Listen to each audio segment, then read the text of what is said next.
Michio was a total nerd, the kind of guy who would rather spend hours punching buttons in a fantasy game than flirting with a real girl. One day, he was struck by lightning in the middle of a mission and crashed into a medieval kingdom. Michio woke up totally confused in a stable. He remembered trying to play some weird online game, but that was it. Turns out he had this ability called appraise. He used it on himself and saw his own stats, which was pretty cool. Lacking shoes, he put on some sandals, and now he is a level 1 thief. He found his gear. It was a Durandal sword and a ring that boosted his attack and made all the girls crazy for him. He sneaked out of the stable and hid from some villagers freaking out. Turned out they were being attacked by bandits, led by an ugly high-level dude. The bandits attacked, and Michio charged at the leader and cut off his head in one swift move. He was a little surprised by how gory the game was. Another bandit attacked him, but Michio took him down. Michio was glad for all that kendo practice back in school when bullies used to beat him up for being a gaming nerd. The other bandits tried to run away, but Michio intercepted them and killed them all. After his first battle, Michio checked his level and saw he was now a level 2 badass. A guy named Samara, the village chief, came up to thank him for saving them. He invited Michio to his house to show gratitude, and Michio accepted. When they got to the warehouse, Samara showed Michio the loot from the battle and asked him to check it out. He said the villagers had actually defeated 2 bandits, so they'd only take a small amount, and the rest was for Michio. Michio checked out the loot. Turned out, the boss's old level 41 bandana now seemed like just an ordinary one. He told Samara about it, and Samara said he'd investigate. He also offered Michio a room to stay in. Michio went to his room and tried to figure out how to log out of the game. He tried saying all sorts of things, but nothing worked. He started getting worried. Oh crap, Michio thought, remembering that warning at the beginning. He couldn't go back. This wasn't just some game anymore. If he couldn't log out, he was screwed. Suddenly, those fights weren't against game characters, they were against real people. People he killed. It hit him hard. More fights ahead, but quitting meant missing out. So he might as well level up like crazy. Samara showed up, saying he found the guy who messed with the bandanas. He even handed Michio the real one back. Samara seemed ready to lay into the thief, but Michio figured the village probably had its own way of dealing with that. Samara nodded, then started chanting. It sounded like some kind of spell. Michio watched Samara do this weird little flourish with his hand. Open intelligent card. Out of nowhere, this glowing card materialized. Turned out he had magically branded this thief dude as a slave right in front of them. Michio glanced at the card, and it was like the dude's entire criminal record popped up. Bad haircuts, shoplifting candy as a kid, the whole shebang. Samara explained that in this town they catch criminals and sell them off. Finders keepers. You get a cut, and the poor sap's family gets the rest. Samara also gave Michio the bounty cards from the bandits to cash in and collect those sweet rewards when they reached Vale, the big city nearby. The next day, Samara took Michio to Vale. Their first stop was the Knight's Outpost. Michio turned in the cards, and a lady checked them. Whoa! 2 of these guys had big bounties on their heads. With the reward money in hand, Samara then brought Michio to a fancy mansion owned by a slave trader named Alan. Alan seemed friendly at first, mentioning how busy he'd been since a labyrinth appeared near the city 2 days ago. Samara explained they'd brought a new slave, the thief Michio had captured. Alan's eyes went wide. It wasn't normal for some random dude to take down so many bandits solo. Now Alan was eyeing Michio like a gold mine had just walked through the door. Alan said the slave was in prime condition and set the price at 30,000 nards. After Samara said goodbye and gave Michio his cut, Michio felt miserable. Alan asked to speak privately and brought Michio to a real swanky room. He wondered what was up. Alan asked if Michio was an adventurer and if he wanted to buy a slave, maybe someone. Michio's mind raced, though he tried to chill. Just then, the waitress arrived with a tray full of tea, balancing the cups with so much enthusiasm that Michio thought the tea was going to take flight. Alan declared she was Roxanne, their top asset of the night.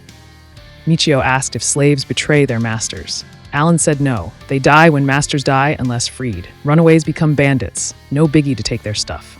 Even if they steal a ton and run, they won't live as nice. The girl is from the wolf tribe, so she'd be super helpful as his partner in the labyrinths. This girl is loyal to a fault. She couldn't even look at another guy without feeling guilty. You could leave her alone with the hottest bachelor in the kingdom and come back to find them playing board games. She's also willing to play video games and clap all day with her new companion, which Alan thinks Michio will dig. Michio is toying with the idea of bringing her aboard. After a few seconds, he asks her fee.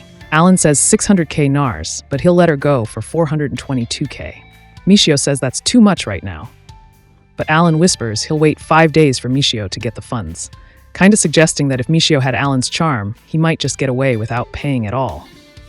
He tells Roxanne he's keen to bring her on board, and she's all like, thanks, which just amps up Michio's drive to scrounge up the cash.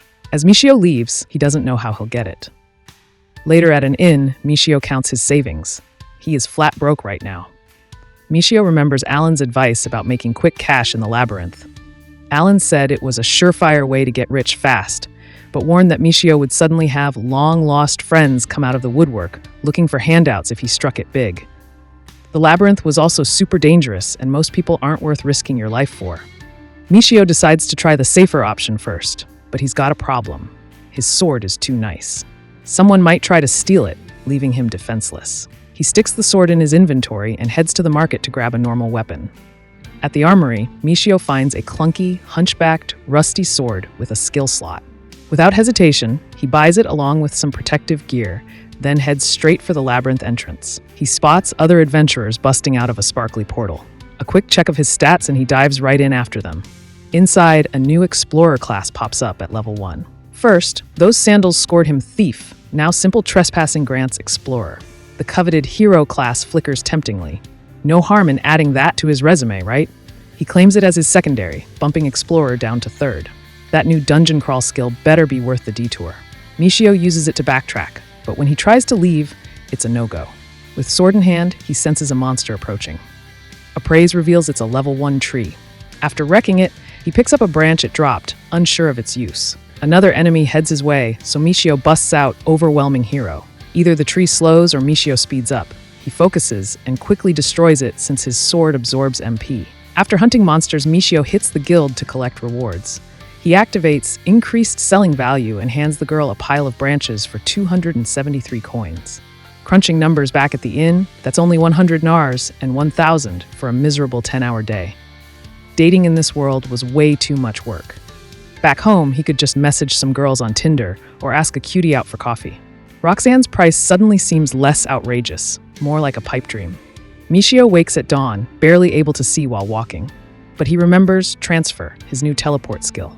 He reaches the dungeon, but quickly burns MP battling baddies. Realizing his endurance has limits, he takes a break to rest. He's leveled up, but not enough for the cash he needs. Suddenly, he discovers a secret passage to a hidden room. He spots something shiny, but it's just a busted sword. The entrance slams shut with monsters approaching. This is no treasure vault, but a nest. Transfer won't work during a fight. As he battles beasts, he realizes he can siphon HP with his sword to sustain endurance. He busts out Overwhelming to take out several foes at once, but the MP drain leaves him cornered. Michio realizes using this skill drains his MP quickly. Taking out only 1 or 2 enemies won't allow recovery, but preserving MP risks a slow death. In the end, he defeats all the monsters and exits, exhausted. As he's walking, he spots a crowd ahead. He goes over and asks what's happening. A guy tells him they found a dead bandit, likely one kicked out of the slums recently. Maybe the knights are cracking down, or a rival gang got them. Michio asks how they know it's a bandit corpse. They kindly point out that the left arm seems to have taken an unexpected vacation. Intelligent cards don't appear until after death, so they snatched it with the arm. Michio gets an idea. If he's going to take a risk, he wants to do it in a way that brings him closer to Roxanne. He decides to go bandit hunting. Back at the inn, he realizes it's his only shot at major cash. The issue is how. He wonders if his skills can hack it. Despite doubts, he decides to go for it. He opens his class settings and sees new options: warrior, swordsman, merchant. This warrior class crushes his villager class. He tweaks his classes for ideal bandit hunting. The next day, he hits the market and overhears gossip about bandits in the northern slums. He transfers there, but the vibe's way different from the city. He finds nothing, so decides to snoop at night. Back at the inn, the owner offers a lamp for his night mission. Michio sauntered into the red light district, where the lady's ample assets were on full display. But alas, he averted his eyes, for Michio was a choir boy on Sundays and a one-woman man. His love for Roxanne could not be tempted, no matter how robust the fruit. He appraised a shady dude, and discovered he was a scoundrel. Michio activated his stealth mode and tailed the rapscallion to their lair. He transferred closer to eavesdrop on the brigands. They were gossiping about Hugo, the dastardly gang leader Michio had iced back in his quiet hamlet. This must be Hugo's exiled crew of vagabonds and scallywags. Only 2 days left to see Roxanne. He decides to use his skills and hunt these thugs. The red light district shuts down at night, but the party keeps going until the early hours. The shops close up first as customers stumble home. Then the bars start kicking people out. That's when the gangbangers come out to play. They patrol the streets, guard intersections, and get wasted in the bars. They've got their own crews and territories, and they'll go out of their way to avoid each other. Michio spotted the same bandit in the same spot again. This guy was clearly running the show in this area. If he could just go after their crew, the other gangs wouldn't give a damn. They all avoided each other anyway. It was a solid plan. When Michio got back to the inn, the owner told him he was late for dinner. Michio asked about the murders, and the owner spilled the beans that it was a power struggle between the bandits in the slums. The whole revenge thing was a load of crap. The leader of one of the crews had recently been replaced, and the faction that supported the old leader got the boot. The guy who got whacked the other day was from the winning faction, and he had been hanging around the city. The other crews wanted his head, and Michio figured they wanted to take them out and pin it on the guys who got kicked out. After that, Michio headed back to his room. He was relieved he wouldn't be going into the bandits' hideout without some intel. The thought of facing that bandit again made him shudder. His mind drifted to Roxanne, but he shook himself out of it. He needed to focus. That night, he slipped on his thief's bandana and set out. At the lair, he flashed the bandana to the guard. The guy's eyes lit up. Michio offered to trade it for a gold coin and some info. The bandit asked what he wanted, and Michio said he was after anything on their leader, Hugo. Turns out the boss knew Hugo, but Michio would have to come back later. The guy was out cold. Inside, the bandit asked to see the bandana again, like he didn't quite believe it. Just as Michio went to hand it over, the bandit lunged. Before the bandit could blink, Michio's sword was out and through his back. Michio crept into the room where the other bandits were snoring. The bandits dropped like flies as Michio sliced through them one by one. But the ruckus woke up another dude. Michio quickly teleported to the other side of the room and sent that guy off to eternal slumber too. Afterward, he warped directly to the labyrinth where he could rest. What an insane night it had been. And all of that teleporting had completely depleted his magical energy. Michio left the labyrinth feeling better, but man, his mind kept going back to those guys. Killing bandits was one thing, but something didn't sit right. Back at the inn, the bounty weighed on him too. Another big payout would definitely attract attention from the knights. He couldn't risk it. The next day, Michio ran into the night again. Thinking fast, he claimed some robbers had gotten him the night before and showed the letters as proof. The knight checked them out, grilled him a bit, then finally handed over the reward. Now Michio had enough money to see Roxanne. Michio bolts over to Alan, who checks the cash and then disappears to get Roxanne. She shows up a moment later, apologizing for not believing Michio would come back. With Roxanne now at his side, Alan's ready to party and asks them to look at their intelligent cards. There's a spell waiting for them. Michio's secretly stoked as Alan chants some magic words. Back at the inn, Roxanne looks super nervous. She figured he'd try something sneaky. Noticing Roxanne's ears, Michio's dying to pet them, but he's also trying to keep it together. He tells her he's from way out of town and asks her to spill the beans on how things work around here, especially since she'll be going with him into the labyrinth. Michio sees Roxanne's barefoot and slides her his sandals. They're huge, but she puts them on anyway, promising to be careful with them. Michio gives her a hug from behind, figuring she's tense from everything. She doesn't push him away, which makes it clear she gets the whole slave situation. He promises he'll always have her back, and she just nods, no drama. They hit the market to get one sword and a shield. Roxanne spends forever picking one out, which gives Michio an opening to suggest her better options. They grab the shield and some more gear. Next up, Michio needs a new cloak, since his old one is trashed with bloodstains. Back at the inn, Michio tells Roxanne to sit next to him, and she does, even though she's kinda shy about it. She says she'll sleep on the floor, but Michio says they can share the bed. Roxanne jumps up all of a sudden and says she needs to clean their gear before it gets dark. Then she tells Michio to go grab dinner while she works. saying she'll use her old clothes as rags. Just as Michio agrees, Roxanne is hot. She's sweltering and starts chucking off anything bugging her. Shoes, socks, bracelets, the works. He freaks out for a second. He tries to play it cool and gives her some space, but seriously, how is he supposed to not look? Night comes, and the inn owner brings some hot water. Michio throws all caution to the wind and asks Roxanne to wash his clothes too. He won't stand there feeling awkward in his underwear. He wishes they could take a real bath, but Roxanne reminds him that you gotta be loaded for that kind of luxury.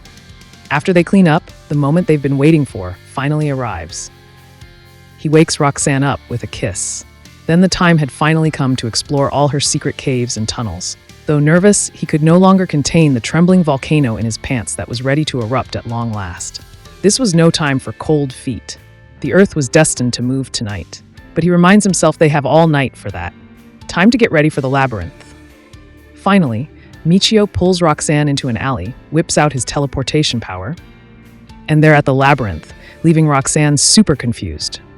Okay, so Michio spills the beans. It was teleportation magic, something Roxanne's never even heard of. He asks her to keep it hush-hush. Suddenly, she gets a whiff of something and points. Monster incoming. Turns out her nose is crazy good, and tracking down prey is her whole deal.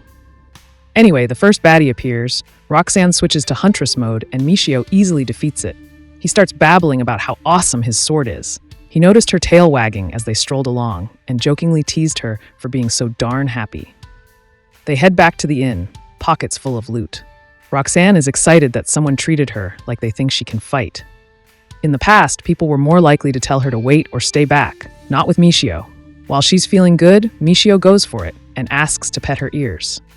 A little head scratch makes Roxanne happy. He takes advantage of this moment and flat out tells her she's his. She's intrigued, but Michio mentions maybe finding more fighters, which she shrugs off. This seems like permission for a harem. Once they're back in the labyrinth, Roxanne hints that this first floor is basically baby stuff for Michio. So Roxanne was saying that the labyrinth is a building with multiple floors stacked on top of each other. As you climb higher up the tower, the enemies get tougher and the layout becomes more intricate. To move forward, you gotta beat the big boss on every floor until you make it to the tippy top. This gives Michio a strategic idea. Find any magic spells capable of hitting all enemies at once. That could really help clear each floor. Roxanne says she's heard rumors of spells like that, but doesn't have specifics. This surprises Michio. He tries to find something from his menu, but nothing happens. Probably because he doesn't have enough MP. So, remember those boosters? Thanks to those, Michio's magic crystals filled up in record time. Meanwhile, poor Roxanne's totally in awe because her master can do all this crazy stuff she can't. Speed up crystals, learn new spells like nobody's business, the works. Michio totally uses their teamwork to snag new skills all over the place while they fight. They level up so fast that boom, they're already at the waiting room for the final boss. A few fights later, and the boss is toast. They get a tiny leaf and a sweet medicine-making ability upgrade. But since Roxanne grabbed the leaf first, only she gets the new powers. Guess Michio needs to take that boss down again to get his own leaf. On to the next level they go. Now in this section of the labyrinth, not only do they face the usual tree monsters, they've got to tackle these green caterpillars too. Turns out beating them gets you thread as a reward. But don't be fooled. Those caterpillars can trap you and seriously mess you up. Luckily, Michio can wiggle out of that mess without too much trouble. Heading home, they spot some sketchy bandit keeping tabs on Alan's place. Looks like trouble, so they run back to warn the guy. Alan fills Michio in. Yep, there's a connection to that slave he sold the other day. See, Alan already sold the guy, but the new owner's not picking him up until later. So, yeah, Alan's stuck, keeping him in an unlocked room because that's what Mr. Buyer requested. They start thinking maybe that bandit stalker was looking for some payback over that slave that Michio sold. Since that guy used to be a thief who ran with bandits, this would likely be a sneak attack at night when everyone's asleep. Roxanne's had it good with the people at the mansion, so, Michio steps up. He asks Alan to hire him as a bodyguard just until this whole mess blows over. Even with his fighter slaves for protection, Alan says yes to Michio's offer. So Michio prepares for whatever might go down that night. Then, out of nowhere, the front door swings open, and Michio rushes down to check it out. It's just one man, so Michio figures it's time to test that life-swapping spell of his. The problem is, if he runs out of life first, that's it. He'll be finished. but he pulls it off. The enemy goes down in a weird sort of self-destruction. Alan pays up, and Michio dashes to the labyrinth to get his health back up.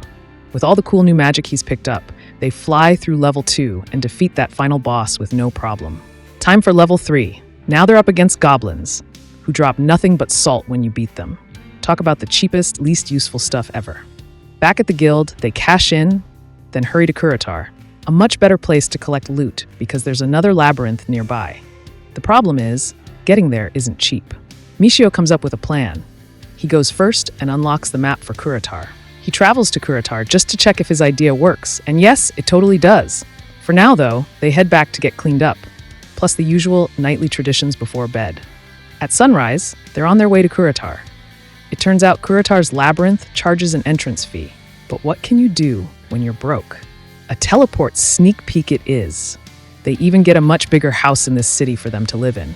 It turns out they had to keep returning to the Vale Labyrinth occasionally. That's the other city where they used to live.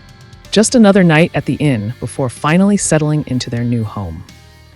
The next day, it's house cleaning, new furniture, the works. Then they christen the place in their classic way. Like before, they brace themselves for their journey into the new Kuritar Labyrinth. They're in for a surprise, though. Their first enemy here is seriously weak and kinda slow. One fight in, and they're already heading up to level 2. Back in the city, it's all about picking up that seed order. But then Michio spots a roaster and snags it. Makes those gardening chores less of a pain, right? Both hit up their house to prep the soil, plant those seeds, and get a nice fence set up around their garden. Michio hightails it back to the city looking for tubs. Gotta grab one big enough for a bathtub too, of course. The next day, back to the labyrinth for some of that sweet kobold flower. That flower's the secret ingredient for their cream stew later. Turns out it takes them a few days of this routine before they run smack into that huge sheep.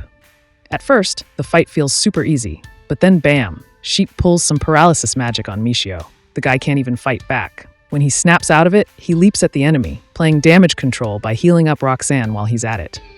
Home sweet home. And finally, time to install that new tub. Michio gets the water ready, tosses in a bit of soap he whipped up before. Relax time. They spend the whole bath just hanging out, chatting it up. As they head to bed, Michio's mind is racing. Yeah, they need a serious punch when it comes to attacking. It's back to the labyrinth for those two, hunting rabbits this time for all that soft fur to make coats. They defeat the boss, and to their surprise, they also obtain some juicy meat. Michio demonstrates his skills once again, transforming it into a satisfying lunch feast. Turns out they're not alone back in the labyrinth. They run into this other kid trying to get to the boss too, but sadly, he doesn't make it. Heavy scene for sure, puts life in a whole new perspective for Michio. But if anything, it fuels him. That's it. Time to get even stronger than they are now. They went to sell the rabbit furs, and since they brought so many, they even got a special bonus. He bought Roxanne a nightgown, which she started using to sleep, making her feel more cherished. Upon returning to the labyrinth, they even got an ability stone, which can be used to give a special ability to a weapon. The problem is that only dwarves can be blacksmiths and fuse these stones with weapons. Remembering the boy who died that day, Michio worried about Roxanne, because if he dies one day, she could commit suicide.